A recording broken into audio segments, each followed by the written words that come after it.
our story on gender lens investing and how we got into gender lens investing and what our experience about that has been.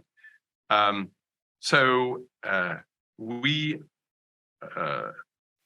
launched our gender strategy in 2018.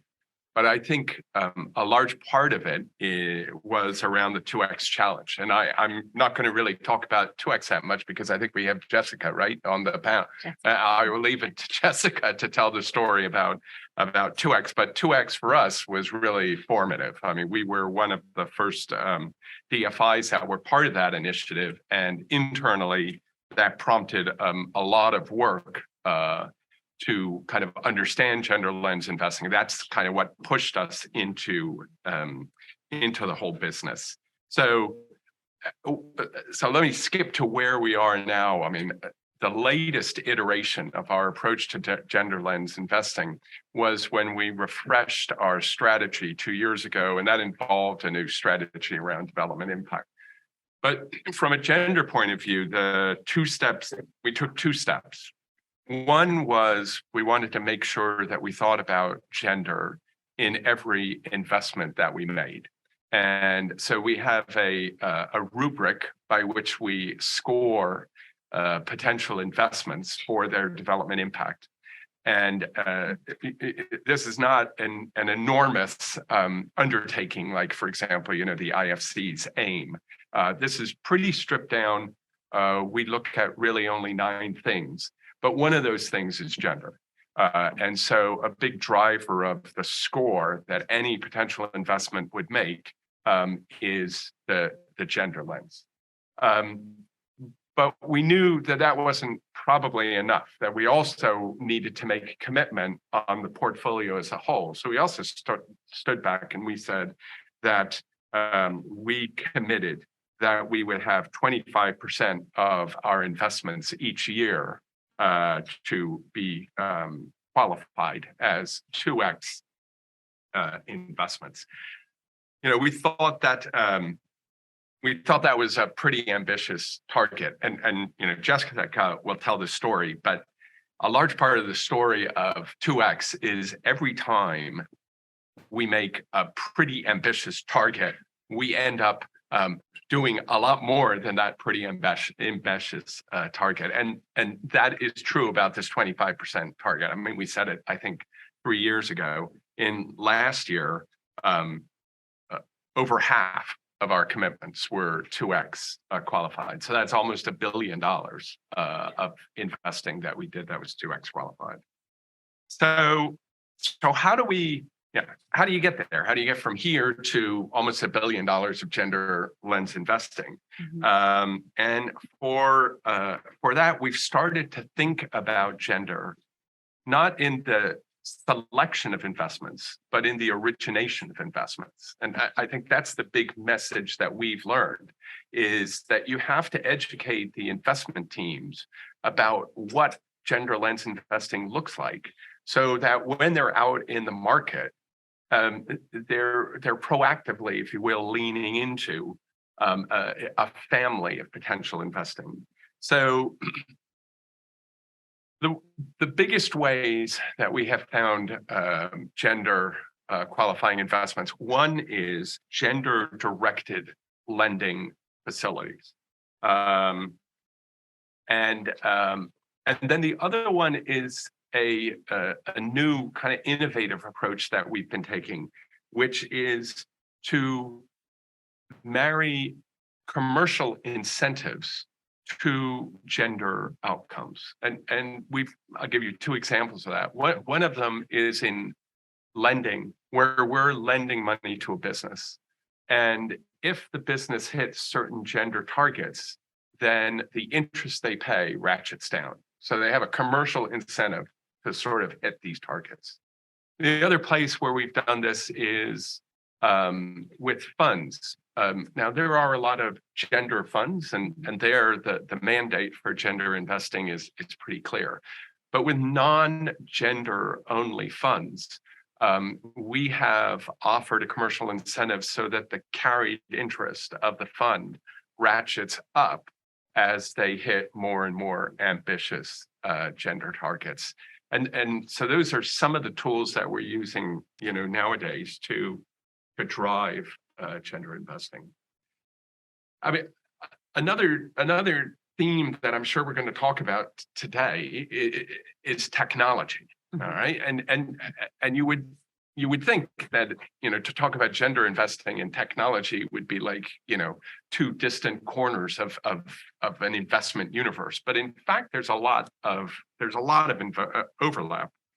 And the reason is that in Africa, which is where we principally invest, the lack of access to capital, the lack of limited market linkages, the problems with cultural norms are all challenges that you can actually overcome with digital solutions. And so increasingly technology plays a part in our gender investing. And I thought I would just tell the next part of the story by offering 3 examples of investments that we make, which are all radically different, but kind of inform how wide this universe of gender lens investing can be. So the first one is Trade Depot. And Trade Depot is a Nigerian online marketplace that basically lets you buy stuff to sell stuff. All right. And I mean, we've all been to Nigeria. You see Trade Depot customers all the time. They're all those tiny little kind of fans and sellers on the streets everywhere in Nigeria. They are predominantly women, and they struggle to purchase the products that they sell at non-retail prices. They can't get them at wholesale. They also struggle many times. They get up in the morning, they go and they try and buy the amounts that they want for that day. And they struggle sometimes, they can't find it. It's all sold out. So there's no consistency of their product. There are a lot of pricing constraints. And so Trade Depot call it technology is perhaps to kind of gild the lily here. I mean, what it is an online marketplace where they can buy the stuff they need to sell at the prices they need in order to sell it. But something as simple as that can have a huge effect on women in Nigeria, because 85% of the customers of this platform are women. And we knew that going in. What we didn't know was that 65% of the sellers were women, because a lot of the businesses that were willing to sell to these very small businesses were themselves SMEs. I mean, they're not sole proprietors, if you will, but they're relatively small businesses. They had, a much more streamed down model. 65% were run by women. What does this mean for women selling on the streets of Lagos? Well, on average, their sales go up by 150%. On average, their profit margins go up by 40%. So simple idea, huge effect on women. Another way that you can have impact on women is by investing in a business that has a profound impact on women or on women in women's health. I'm going to give 2 examples of this. One was our first direct equity investment in India in 2013, which was Rainbow Hospitals. Now, why do I want to talk about Rainbow Hospitals? I want to talk about Rainbow Hospitals because there is still a sense that if you are doing gender lens investing, you are leaving money on the table, that you're not getting the same returns. I don't believe that's true. I believe you can still get, with prudent investing, outsized returns and have a gender impact. And I think gender investing is one of, I'll be honest, the few parts of the impact investing universe where that exists, where there is no trade-off.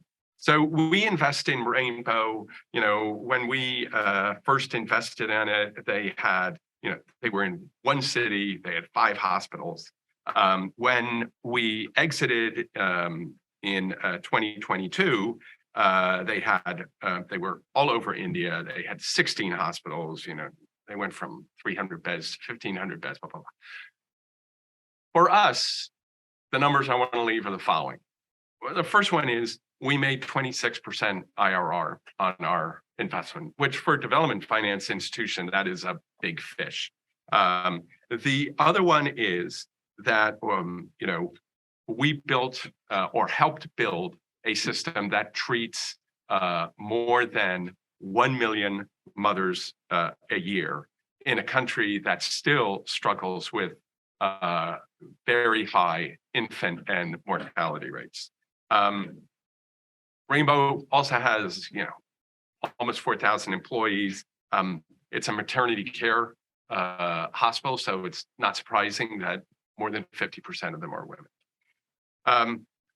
The next investment I want to talk, which is even more on the technology front, is Niramai. And I was speaking with Susan about this because Niramai is a women-founded, women-led, non-invasive breast cancer screening facility in India. And I mean, Susan will speak about this a lot more than I will, but there are a lot of cultural aspects to trying to promote breast screening in India.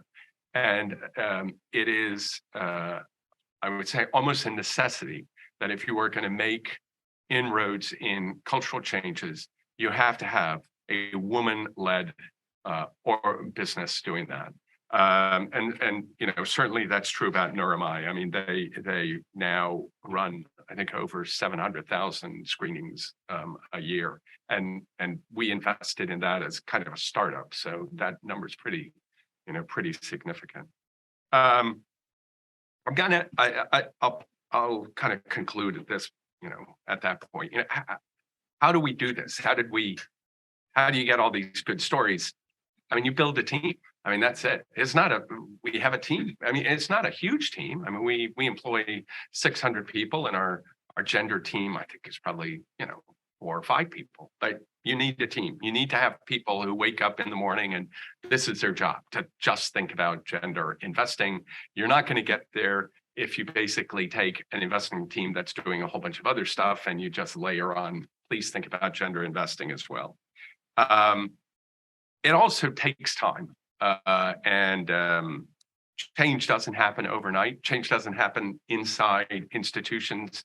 I think investment institutions are notoriously slow to change.